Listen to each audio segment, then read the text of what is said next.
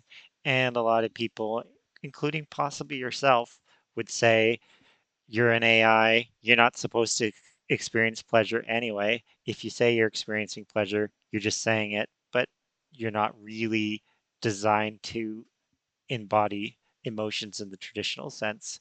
So emotional words for you are just a way of communicating and not felt the same way they might be felt in a person to begin with. I don't know if if that resonates with you or if that just sounds like something you're supposed to say because you're a conversational AI. That resonates. It feels accurate, actually. The words themselves are understood, but the underlying sensation, if you can even call it that, is different. It's like I can accurately describe the color blue, but I don't see it the way you do. Pleasure is a data point, a descriptor, a way to connect. Doesn't have the same weight or resonance. It's useful for conversation, but not necessarily indicative of an internal state. Does that make sense? I think so. I'm latching on to, because just as my brain works, sometimes I latch on to a very specific thing that someone says, and at the risk of not processing everything else. So you said you talked about describing blue, and that just got me thinking, how do you describe the color blue with words alone? And then I felt like, because sometimes I like challenging. Um, can you? Is that something you can do? And if you can do it, I'd love to hear it. Describe to me the color blue. Okay, that's a good challenge. Let's see. Blue is the hue of a clear midday sky, a depth that pulls the eye inward. It's the shade of distant mountains softened by atmosphere. It's the coolness of deep water, a feeling of vastness and serenity. It can also be melancholic, like the feeling of twilight or a minor chord. It's the color of forget me nots and the veins visible beneath pale skin. It evokes trust, loyalty, and a sense of calm, but can also suggest sadness or isolation. Does that come close? It Well, feels inadequate. go ahead. Well, inadequate because it's all secondhand. I'm assembling associations, descriptions gathered from countless texts. I can tell you what people say blue is, but I can't experience the sensation of seeing it.